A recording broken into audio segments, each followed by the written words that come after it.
श्री असाउद्दीन ओवैसी। बहुत बहुत शुक्रिया सर। स्पीकर सर, मैं ये वक्फ तरमीमी बिल की मुखालिफत में खड़ा हुआ हूं। किसी एक शायर ने बड़ा अच्छा कहा था, जब भी ज़मीर और ज़र्फ का सौदा हो दोस्तों, जब भी ज़मीर और ज़र्फ का सौदा हो दोस्तों, कायम रहो हुसैन के इनकार की तरह। सर, ये वक्फ तरमीमी बिल भारत के गयूर मुसलमानों के ईमान पर, इबादत पर एक हमला है। नरेंद्र मोदी की हुकूमत ने इस मुल्क की सबसे बड़ी अक़लियत के खिलाफ एक ऐलान जंग कर दिया, और ये जंग ना सिर्फ मेरे जिस्म पर है, बल्कि मेरी आज़ादी पर, मेरी समाजी और माशी मार्जिनलाइजेशन पर है, मेरी शहरियत पर है, मेरे मदरसे, मस्जिदों, खानखाहों और दरगाहों को निशाना बनाया जा रहा है। और ये हुकूमत सच्चाई को नहीं बयान कर रही है कि ये तरमीमी बिल से मुसलमानों का तहफ़्फ़ुज़, तरक्की और गुर्बत का खात्मा होगा। ये सरासर झूठ है। सर, अगर आप आइन के आर्टिकल 14 को देखेंगे तो उसमें लिखा हुआ है इक्वल प्रोटेक्शन। अब आप देख लीजिए सर कि हिंदू, सिख और जैन को और बौद्ध को उनके एंडोमेंट में तहफ़्फ़ुज़ मिलेगा, क्योंकि उनका एंडोमेंट बाय यूजर बरकरार है और उनका एडमिनिस्ट्रेशन उनके हाथ में होगा कि गैर हिंदू या गैर उनके मजहब का आदमी दान भी दे सकता है उनके लिए, और एंडोमेंट बोर्ड का तहफ़्फ़ुज़ भी मिलेगा, क्योंकि उसके ऊपर ओवरराइडिंग क्लॉज अप्लाई नहीं होगा, लिमिटेशन का कानून उस पर अप्लाई नहीं होगा। उसके बरक्स ऑपोजिट आप देख लीजिए, मुस्लिम वक्फ को वक्फ बाय यूजर निकाल दिया गया। एक मुस्लिम वक्फ की जायदाद पर कब्जा होगा, लिमिटेशन लगेगा तो जो एनक्रोचर है, जो खाबिज है, वो रातों रात मालिक बन जाएगा और एक गैर मुस्लिम वक्फ बोर्ड को एडमिनिस्टर करेगा। ये आर्टिकल 14 के इक्वल प्रोटेक्शन का वायलेशन। अब आर्टिकल 14 में सर इक्वालिटी बिफोर लॉ भी है, और उसका कैसा वायलेशन हो रहा है कि कोई आर्बिट्री स्टेप नहीं ले सकता और कोई भी ऑफिशियल किसी भी तरीके से गलत आर्बिट्री फैसला नहीं लेगा। यहां पर आप एक डेजिग्नेटेड ऑफिसर को रखकर वो फैसला लेगा कि ये जायदाद वक्फ की है, गवर्नमेंट की है। क्या ये प्रिंसिपल्स ऑफ नेचुरलिटी के खिलाफ नहीं है, जिसका तकर्रुर एग्जीक्यूटिव करती है? ये हमारे theory of separation of powers, Bharat के आइन का बेसिक स्ट्रक्चर का हिस्सा है। क्या इसका वायलेशन नहीं है? सर, आर्टिकल 25 का वायलेशन कैसे है कि आप मुसलमानों से वक्फ बाय यूजर छीन रहे हैं और फिर आप कर्ब कर रहे हैं वक्फ औलाद को, मगर वहीं पर दूसरे धर्म के मानने वालों को उनके मजहब पर चलने की पूरी इजाजत है। लफ्ज जो आर्टिकल 25 में इस्तेमाल हुआ सर, वो इक्वली एंटाइटल्ड, यहां पर मुसलमानों के इक्वल एंटाइटल्ड नहीं हो रहा। अभी हम गृह मंत्री का, वजीर दाखिला का यहां पर उनका हमने तकरीर सुनी, यहां पर वो ये कहते हैं, वजीर दाखिला, शायद वो कटमुल्ला की जबान ना कह दें, वजीर दाखिला कहने पर वजीर दाखिला ने अपने बयान में कहा कि बोर्ड और काउंसिल जो होगा वो माने वक्फ इस्लाम से अलग है। सर, अगर ये बात सच है आपकी, तो फिर आपको यह कानून बनाने की जरूरत ही नहीं है। आप एक नॉन स्टैट्यूटरी बॉडी बना दीजिए।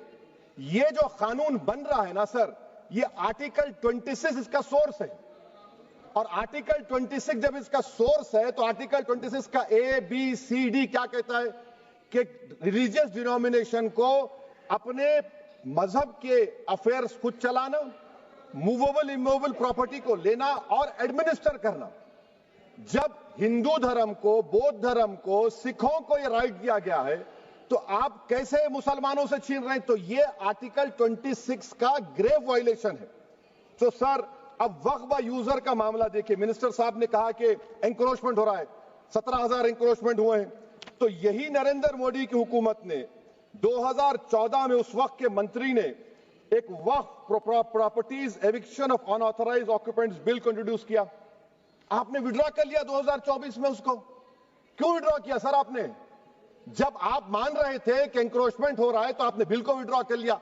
अच्छा सर, अब वक्फ बाय यूजर को आपने निकाल दिया, माने कंडीशन क्या लगाए कि अगर उसमें डिस्प्यूट होगा और गवर्नमेंट प्रॉपर्टी होगी।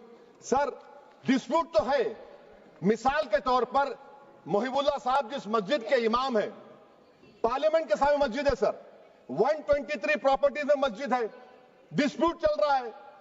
कल कलेक्टर या डिस्ट्रिक्ट ऑफिसर बोलेगा कि भाई साहब ये गवर्नमेंट प्रॉपर्टी है, स्टिकर लगा दिया जाएगा, मस्जिद बंद, गवर्नमेंट प्रॉपर्टी हो गई, होगी ना सर?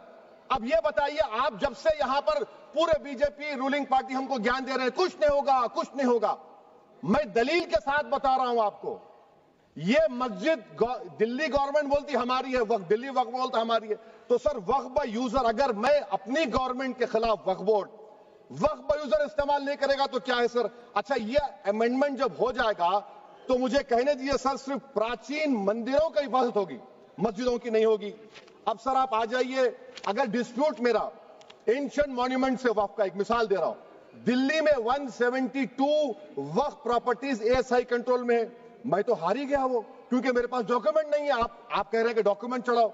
अगर मेरा गवर्नमेंट से डिस्प्यूट चल रहा है, मैं तो क्लेम ही नहीं कर सकता, क्योंकि आप जज बनेंगे, आप ही फैसला करेंगे, और जब तक आप फैसला नहीं करते वो वक्फ की प्रॉपर्टी नहीं होगी। वो प्रोविजन डाल दिया आपने।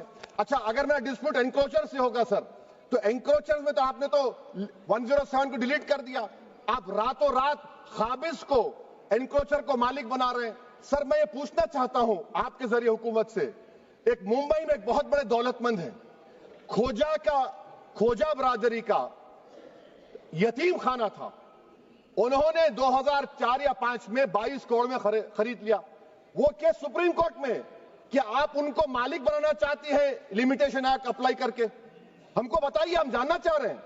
और सच्चर कमेटी ने सर 2007 में कहा कि दिल्ली के 123 प्रॉपर्टीज की मार्केट वैल्यू 6000 करोड़ की है। आज हम 2025 में आ गए, क्यों आप उन प्रॉपर्टीज के खिलाफ पड़े हुए? 1976 में उस वक्त के वजीर आजम इंदिरा गांधी लेटर दिखा, इसको आप दे दीजिए, मगर आप उसको मानने को तैयार नहीं है। तो सर और एक जो झूठ फैलाया जा रहा है, management empowerment efficient development, sir this bill takes any management from the hands of Muslims, disempowers the Waqf in comparison to any other stakeholder, takes away the efficiency of administration and hampers development. Waqf disempowerment in the name of efficiency, inefficiency is being created. The progress of development from pre-independence till today is sought to be destroyed. Sir अभी हमारे home minister साहब ने फजल पुकाया case का जिक्र किया। Sir मैं आपसे गुजारिश करूंगा कि होम मिनिस्टर जरा अच्छे लोगों को रखकर इंफॉर्मेशन ले। फजल पुकाया का ऑबिटर क्या है? इट इज ऑबिटर, वो रेशो डिसेंडेंटाई नहीं है जो आपने कहा है। अच्छा सर, शेड्यूल ट्राइब के बारे में कहा, क्या शेड्यूल ट्राइब में मुसलमान नहीं होते? शेड्यूल कास्ट में नहीं होता मुसलमान, शेड्यूल ट्राइब में मुसलमान होता। तो क्या आर्टिकल 25 मेरा चला गया, आर्टिकल 26 चला गया, आर्टिकल 14 चला गया, 15 चला गया, 29 चला गया? लक्षद्वीप का एक मुसलमान एमपी है, क्या उसको राइट नहीं है क्योंकि ट्राइबल है? क्या कह रहे हैं आप? इस ऐवान को क्यों गुमराह कर रहे हैं आप शेड्यूल ट्राइब के नाम पर? सर और एक चीज जो आपको बता रहा हूं सर, अब आप जब आर्टिकल 26 से मेरा सोर्स है, तो आप सेंट्रल वक्फ काउंसिल में 22 में से 11 आप नॉन मुस्लिम को बना सकते हैं। रिलीजन न्यूट्रल आपने कह दिया, और आप बनाएंगे, क्यों बनाएंगे आप? स्टेट वक्फ बोर्ड में 7 नॉन मुस्लिम होंगे और 4 मुसलमान क्यों होंगे? क्योंकि आप लॉ में 95 में डायरेक्ट मैनेजमेंट में ले सकते हैं 5 साल के लिए। आप वक्फ बाय यूजर को आप कलेक्टर डिस्ट्रिक्ट ऑफिसर बोलेगा ये वक्फ की प्रॉपर्टी नहीं है, तो वो वक्फ बोर्ड खामोश बैठ जाएगा, कुछ एक्शन ही नहीं लगा, क्योंकि वो आपके प्यादे हैं। अच्छा, जब आप नॉमिनेट करेंगे सर मैं मोदी गवर्नमेंट के खिलाफ नो कॉन्फिडेंस ला सकता हूं, मगर वक्फ बोर्ड का चेयरमैन जो नॉमिनेट होगा उसके खिलाफ नो कॉन्फिडेंस नहीं ला सकते, हम बिल्कुल नहीं ला सकते। क्या मजाक है बताइए आप? ये डेमोक्रेसी है। नॉमिनेट भी स्टेट गवर्नमेंट करेगी, वो अगर डिक्टेटर बन जाएगा जैसा आज भारत में हो रहा है, तो वो भी नहीं हटेगा। कम से कम यहां पर तो इलेक्शन है, वहां पर तो आप 5 साल झेलते रहो उसको। अच्छा सर, अब ये जो क्लॉज 11 और क्लॉज 9 आप 16AA से देखिए, where the qualification of the members of the board has been limited only to 3 categories contained in 14(1)(c). Intention is very clear that the majority is to be packed with non-Muslims. So who will defend my interests, sir?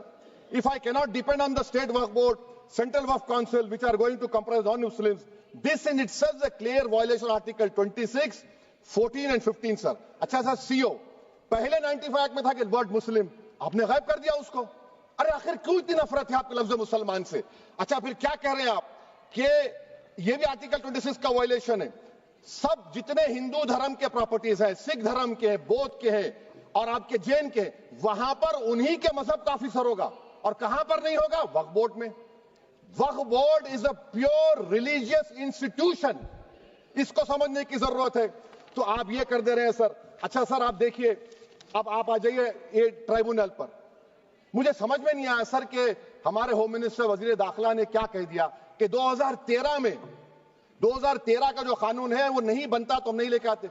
मैं बड़े अदब के साथ उनसे पूछना चाह रहा हूं कि क्या उस वक्त राजनाथ सिंह साहब, आडवाणी साहब, हमारी लेट सुषमा स्वराज, ये बड़े बड़े नेता यहां बैठे थे? आपने यूनानिमस उस कानून को पास करवा दिया। कीर्ति आजाद थे उस वक्त, अब यहां बैठे हैं वो टीएमसी में। तो क्या आप गलत थे या वो गलत थे? हमको बता दीजिए, आप बता दीजिए। क्योंकि अगर आडवाणी आपके लिए बहुत बड़ा नेता है, मेरे लिए नहीं हो सकते, आपके लिए आपने पद्मश्री दिया उनको। मोहतरमा सुषमा स्वराज की जबरदस्त तकारीर का मैं कायल हूं, वो बैठकर उस 2013 को यूनानिमस पास कर दिए। मुझे कंफ्यूजन है कि क्या अमित शाह, नरेंद्र मोदी बड़े हैं या आडवाणी बड़े हैं? आपके लिए आप तय कर लीजिए। अच्छा सर, आपके tribunal sir, railway Clements tribunal, NGT tribunal, income tax, वैसे 14-15 ट्राइब्यूनल है। हिंदू एंडोमेंट का ट्राइब्यूनल, सबका अपील नहीं होती, रिव्यू होता है। गृह मंत्री सरकार कह रही है कि नहीं, रोक दिए, रोक लगा। कैसे रोक लगाते हैं? रिव्यू और अपील में तो फर्क होता है ना सर।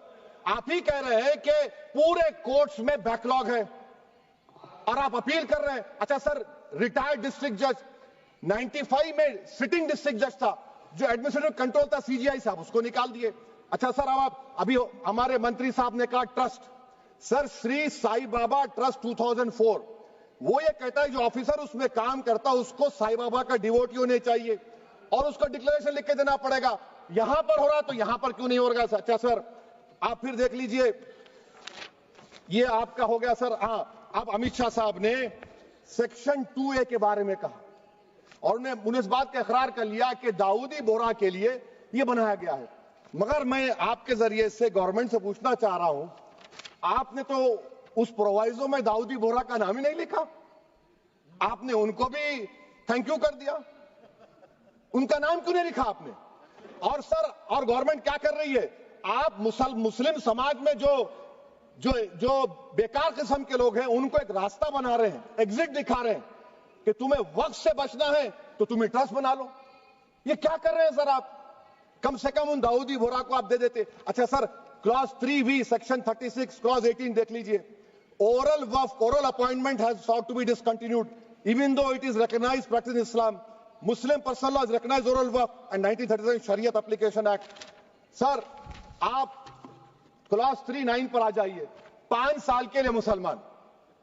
मैं किरण रिजिजू से पूछना चाहता हूं, सर दाढ़ी रखे तो मुसलमान प्रैक्टिसिंग है या क्लीन शेव आपकी तरह है? तो बताइए हमको, प्रैक्टिसिंग क्या होगा? अच्छा, किसी को पकड़ के मॉब लिंच कर दिया और बोले कि जेएसआर का नारा लगाया, और वो जेएसआर का नारा लगाया तो क्या मुसलमान रहेगा? नहीं रहेगा। या फिर देश के प्रधानमंत्री ने कहा था कपड़े देखकर पहचानो, तो क्या कपड़े देखकर आप कह देंगे? अच्छा, अगर कोई क्रिश्चियन हिंदू धर्म कबूल करता है तो क्या वो मंदिर को नहीं दे सकता प्रॉपर्टी? फिर भारत के संविधान में आर्टिकल 300 क्यों है सर? राइट टू इक्वालिटी क्यों है? फ्रीडम ऑफ रिलीजन क्यों है? 5 साल कहां से लाएंगे? अच्छा सर, और एक चीज सर, और एक चीज मैं आपको बोल के खत्म कर दूंगा सर। इस बिल में वक्फ औलाद का सर, इसमें आप देखिए clause 432, the creation of waqf al-awlad shall not result in denial of inherent rights to heirs, including women heirs or the waqif or any other right of person. Sir, ये article 25 का violation है, शरीयत application act 37 का violation, article 300A का violation है। अच्छा, हिंदू धर्म में सेल्फ एक्वायर्ड प्रॉपर्टी को एक हिंदू, अब उसके फर्ज के 2 बच्चे हैं, वो एक को अपनी पूरी दौलत दे सकता है, कोई रोक टोक नहीं है। वो कहेगा नहीं मैं घर के बच्चों को नहीं दूंगा, मोहल्ले के गरीब को दे दूंगा, वो भी कोई रोक टोक नहीं है।